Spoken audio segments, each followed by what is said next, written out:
Welcome back to BLOCKTV, and you're watching The Good Block, where we get the chance to meet the people making a difference in the world by using cryptocurrencies and the underlying blockchain technology. Now, a surprising platform, I would say, doing just that is Oxfam, an NGO working hard to fight poverty. Now, to tell us how exactly, we are joined in studio by Ziv Kainan, digital assets expert and advisor for blockchain social impact, and via Zoom by Sandra Hart, Pacific Cash and Livelihood lead at Oxfam. How are you, Sandra?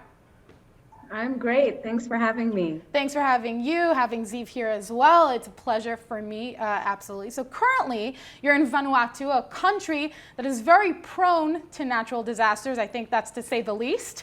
But I want to start this off with what led Oxfam, such an international big organization, to the decision to use blockchain and cryptocurrencies for this project? Well, in the context of the Pacific and Vanuatu specifically, we are a bit behind in terms of being able to deliver humanitarian assistance across oceans in multi-island nations. Vanuatu, for example, is more than 83 islands, in a way that is fully transparent, that's quick, that's easy for end users, and that addresses the fact that the logistics cost is extremely high to deliver goods, and financial services in the Pacific Islands are extremely limited. So in that regard, what we were trying to do was look at the most advanced iteration of digital technology available to be able to build beyond the existing financial services and infrastructure available in Vanuatu and in other Pacific Island countries like Vanuatu. And so the solution you're using to do this was supplied by Sampo, by the Sampo platform. So before I kind of turn to you to ask why that was a natural fit, we have a little snippet from a short documentary on the project giving an idea of what Sampo does. The Sampo solution is comprised of a digital wallet, tap and go card, and an Android app. We enroll recipients and vendors onto the Sampo dashboard and are able to disperse funds to those recipients. And then the recipients take it to a participating vendor and make a payment simply by tapping on the Android phone that's given to the vendor. One of the challenges we encountered was that we were basically trying to construct this complementary financial ecosystem. And so we realized that we needed something that was decentralized and immutable, and that led us very naturally to using blockchain. And Ethereum was just a very easy choice for us to make. So how exactly did that partnership start? Because it seems very easy to onboard people with such a platform, but how exactly is it that you guys were drawn to each other? Well, I think the key factor here was being community facing. So what makes this particular project and that pilot activity unique is that both Oxfam and Sampo are organizations that are community focused, community facing, and we both believe that you cannot use a one size fits all approach. Whether it's digital technology or standard programming, you need to be able to consult communities and adapt and update the application or the program that they're using and engaging with to the needs of those communities and give them a voice in that process.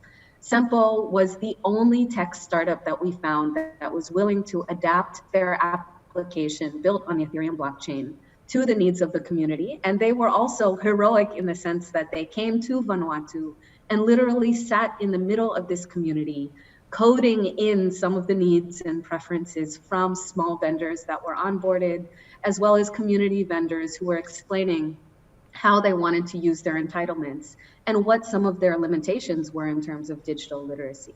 So I think that's ultimately what brought us together. We had a need, we needed a blockchain developer, but we also needed a developer that was in line with this community focus and priority that Oxfam has globally, not just in Vanuatu. I think that's a key phrase here. You said digital literacy, and I think that's what we're experiencing a lot of, or noticing a lot of, especially within this emerging industry that is, that is blockchain and crypto space as a whole. But I would like to shift a little bit to UBI, so Universal Basic Income, and I'm shifting here to Ziv because you're the one that brought this up. So this is it's a controversial topic, especially capitalism, so people aren't necessarily drawn to this, but this idea, this fascinating concept, why should that be considered? Why should that be a consideration within the crypto space? Yes, so for the viewers who doesn't know what a UBI means, so the idea of UBI is a universal basic income, which is an income which is unconditional, given to a population without having to go any kind of a test or an examination that they deserve this income. And it's very different from the welfare system that we know right now, that most of the money actually goes to sponsor the welfare system itself just to check if the person is eligible. And this is an idea that gained momentum over the past years, and for different reasons. One of them is the development of technology, okay, the loss of jobs due to the development of technology, the huge gap of inequality between the super rich and the 50 bottom percent, yeah, which hold less than 1% of the capital, basically, and unpaid work. 1 of 3 person is supporting a sick or disabled child or a parent. No, absolutely. So there's so many reasons why we should support this idea of universal basic income. Now that we spoke, that I told you what a UBI is, Absolutely. then why does crypto UBI is interesting? So I advise a project called the Good Dollar. It's one of those crypto UBI projects. And the idea is that the big problem with UBI is everybody say, okay, this is a great idea, but now we have to raise taxes, we have to take this money from somewhere. And with crypto UBI, okay, we know that in the crypto space, you can create digital currencies that can be used to facilitate transaction, even barter transaction, that can create value. If 1 or 2 persons believe that those currencies has value, and basically we can provide each person on earth a digital wallet, some cryptocurrencies, and even when it starts, for example, with the Good Dollar, we ask ourselves like where the value is going to come from. So when it starts by support by the donations, but then in later stage, people would start attribute value to that digital currency, and this is a start for a true UBI, something which has never been tried on a global scale. Well, so I mean, Sandra, hearing all of that, and something like this could, be a game changer, especially in the philanthropic world. But I mean, in general, do you think this is too ideal to ever come to fruition? I don't think so. I think it will take some time. And actually, a lot of the arguments that you see around UBI are very similar to the arguments from the time that we started cash transfer approaches, and particularly the provision of unconditional multi-purpose cash grants, which have now been globally proven to be the way to go, more impactful, and that we should be spending more time making sure that the majority of donor dollars is going to individuals, as opposed to trying to control those individuals in the way that they spend it. When you start to take that position of control, you're undermining the flexibility of those individuals. You're also undermining the dignity that those individuals have in receiving that type of assistance. Absolutely. So the same arguments have been used for global welfare systems, and now we see the same arguments being enlarged in the UBI discussion. And I think what's interesting with blockchain and with the use of cryptocurrencies in the UBI discussion is that all of a sudden it's not a country by country or state by state question. It becomes a question around the global redistribution of wealth using borderless systems, which are ultimately what the global public mainnet blockchains such as Ethereum and their native currencies provide. Hopefully in a better world, as we keep developing this, people will be more comfortable talking, at least opening up the discussion to an idea like this. So we've learned that this helps people, right? Receive aid in the form of money in their hands faster, it's more concrete. But the solution also means that local businesses, as you mentioned before with onboarding vendors, have to adapt to the situation. So we do have a story, again, from that same documentary I referred to earlier, of one of those vendors. For me, being part of this, I feel it's a great honor, fortunate to be part of this program. And I look forward, if there's a disaster or something that comes in front, I would like to be part of it because it's something that benefits the community. This is what I used to do, the cash transfer. So say, for example, if a customer comes in and get a couple of stuffs from my shelf, and then I just find out the total amount of all the stuff, and then I just enter it into the smartphone, and then that's when I do the transfer. It it makes it easier instead of the customers going in to Port Vila to get the stuff. They just come to the local shop and pay their stuff. Yeah.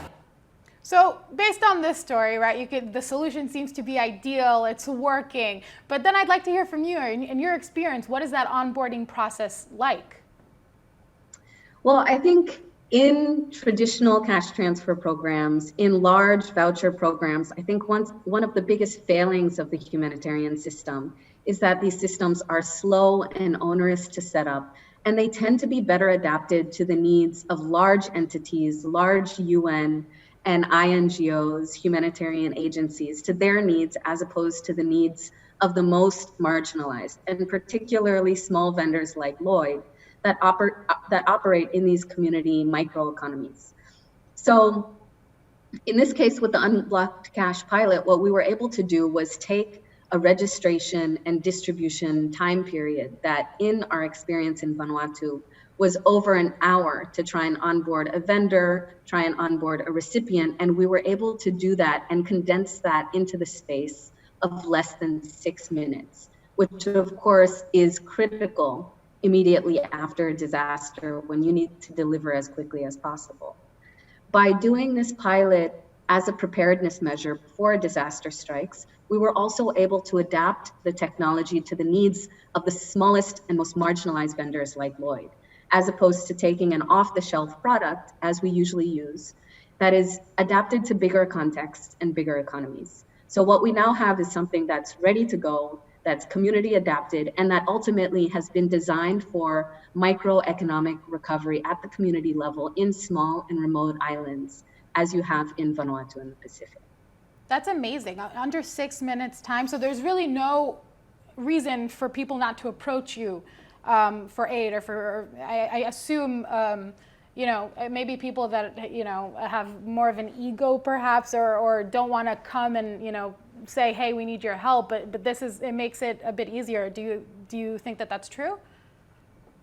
Yeah, I would definitely agree. I mean, one of the key aspects of this use case is also, like I mentioned before, not just building beyond the existing humanitarian model, not just building beyond the existing financial services, products, and infrastructure, but also, being able to reach out to remote communities using digital technology allows us to even operate in locations where Oxfam may not have a physical presence.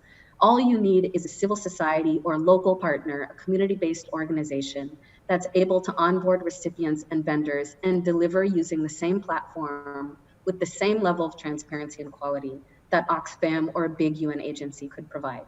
And that is a major game changer, because what it means is not only is the assistance adapted to the capacities and the size and the landscape in those community economies, but it's also more possible to localize that assistance so that ultimately local stakeholders, who are often the first responders, become the main responders, as opposed to being pushed aside by big international agencies and actors.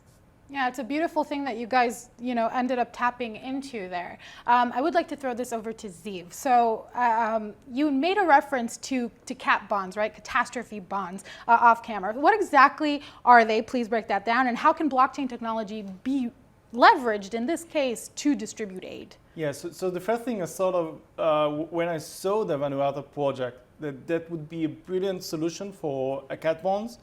For the viewers who doesn't know what a CAT bond is, a CAT bond is basically a fund that raises money to ensure a catastrophe event. It pays an annual or periodical coupon to the investors in the fund. And once the catastrophe event unfortunately happens, then the money is being deployed directly to the population and to NGOs helping to recover after the disaster event. And when I saw the Vanuatu project use case, I thought that could be a brilliant solution for those CAT bonds to distribute money directly to the population, because after a disaster, basically, all the infrastructure is gone. So how do you reach those people that have been affected, that their house was destroyed, and they don't have the animals and the fields that they used to live on? So blockchain technology can very easily provide them with a digital wallet with a means of exchange, could be backed by real currency or DAI, which is equivalent, yeah, and could be provide like a beautiful solution for those catastrophe bonds, catastrophe funds that operates out there. Yeah, I would actually put this back to what we were referring to earlier on digital literacy/illiteracy. Once people learn to adapt blockchain technology and use it more, perhaps solutions like that will be more actual and will happen and actionable. But actually, they don't need to know. You know, we speak about blockchain technology a lot, but eventually the user itself doesn't need to know Right. if it uses blockchain. The only thing that's important for the users is that that it would be a seamless experience and very easy to operate a wallet. And as soon most of the people there, we have to attribute them. They have smart or other kind of simple phone. They know how to operate it. They know how to make transactions. We know that. So it's basically, I think, like everything is in place to deploy this solution. Right. So, and then Sandra, I'd like to, do you share that sentiment that something like cat bonds on the blockchain could be beneficial and could work without necessarily having that digital literacy? Yeah, absolutely. I think the way that you address and kind of connect with those who do not have digital access and digital literacy is through good design of a user interface and a smooth user experience that is adapted to that level of literacy that they have. And in fact, I think that a good point was just brought up, that the best blockchain applications are those where the end user has no idea that it's on a blockchain. It's that easy to use. In the case of cat bonds, I think that's, it's no exception to that rule. And in fact, I think this is why it's extremely important for multiple stakeholders, different NGOs, other humanitarian agencies to be able to be building together and iterating concurrently on a public and permissionless blockchain like Ethereum. So I'll give you an example that, I spoke to the Danish Red Cross recently at the DevCon 5 conference in Osaka. The Danish Red Cross is actually working on a cat bond product that works exactly the way that we were just describing. And the beauty of that is that product is built on the Ethereum blockchain. The Unblocked Cash platform and Sampo's application is built on the Ethereum blockchain. Because both are built on the public blockchain, that means that there's potential for interoperability and collaboration between the Danish Red Cross, NGOs like Oxfam, in order to reach these sorts of communities in a way that translates to their reality by having a user interface that's simply just paying them out when they've been affected by a disaster, because that's what people are worried about. In terms of providing solutions, user experience you mentioned, and I think that's a perfect segue into Facebook, very well known for user experience. Libre right now is the talk of the town. We had Zuckerberg speak in front of Congress yesterday. So I'm wondering if you feel like, with your experience in Vanuatu, with what you guys are doing in onboarding, do you think that Libre would help the folks that you're dealing with? I think it's early days. Because nobody's actually seen how Libre works in reality, what the user interface looks like. I think we all see the huge potential of the fact that Libre offers a payment solution that taps in to the billions of people today that are using Facebook. And in contexts like Vanuatu, you have people who use Facebook who have no idea, because the interface is so good, that they're accessing the internet. People will say, oh, I don't have access to internet. Have you used Facebook? Yes, I've used Facebook. So in that way, Libre does have the potential to reach billions of people. In terms of some of the privacy concerns related to its association with Facebook, I think these are kinks that are going to be worked out as the process moves forward. I don't think Oxfam would, include or exclude collaboration as an option, but we all need to kind of take a wait and see approach and allow Libre to have the necessary discussions with regulators to see, finally, where does the buck fall? When is it going to launch? And which users is Libre prioritizing and for what purposes? Those are really the questions that I would ask. Yeah, you said it very kindly, but in a semi-quote of one of the Congress people who spoke yesterday, was something along the lines of, it's great that a billionaire is now very interested in banking the unbanked. take that as you will. So to break this down, because we hadn't yet kind of explained what Oxfam is. It's such a huge organization. So if you can just briefly explain what Oxfam is, and then do you think that this, what you guys did here with cryptocurrencies will be replicated elsewhere in the future? Absolutely. Oxfam is one of the world's largest international non-governmental organizations or nonprofits. We have presence in over 80 countries worldwide. And in that presence, our mandate is really to support populations that are affected by humanitarian catastrophes, but also to reduce poverty and to do so in a way that is inclusive of civil society and local stakeholders, and that elevates community voices as much as possible. So I think that's Oxfam in a nutshell. But when we're trying to do that, what we need are tools that allow us to connect the global to the local in that way. So we see unblocked cash as being a tool that can scale cash transfer programming, particularly in countries where local stakeholders are unfamiliar with how to deliver, may lack the capacity, or where the financial services infrastructure is just not there. Being able to build beyond the bank branches to reach those people is a core part of Oxfam's mandate. We do have the intention of scaling this project, Unblocked Cash, across countries in the Pacific region, potentially looking at it as a regional platform for the delivery of humanitarian assistance in the form of payments. And we're also speaking with our global humanitarian team, our cash team, to look at what other country contexts are ignored. This is not where the big emergencies happen. This is where the capacities are not invested in, and where they're not built, and where some of the world's invisible emergencies and protracted disasters are happening, whether it's because of exclusion, lack of infrastructure, poverty, or things like climate change and other events like droughts and El Nino that are exacerbated by it. So we do see this as being replicated. We think that it can change the way that we deliver. And we also think that, it's worthwhile to set the bar in terms of the design and deployability of blockchain applications to be able to deploy them in some of the most remote regions of the world to communities that are typically excluded by this sort of technology and whose voices are not included in the discussion about how to develop those applications and how to deploy that technology. Absolutely. Thank you very much, Sandra Hart, Pacific Cash and Livelihoods lead at Oxfam, for joining us for that. And of course, Ziv Kainan, our digital assets expert, who we always need to understand blockchain for social impact. It was great to have you both on today. Now, for all you folks at home watching at blocktv.com, keep on watching for more cryptocurrency and blockchain related news.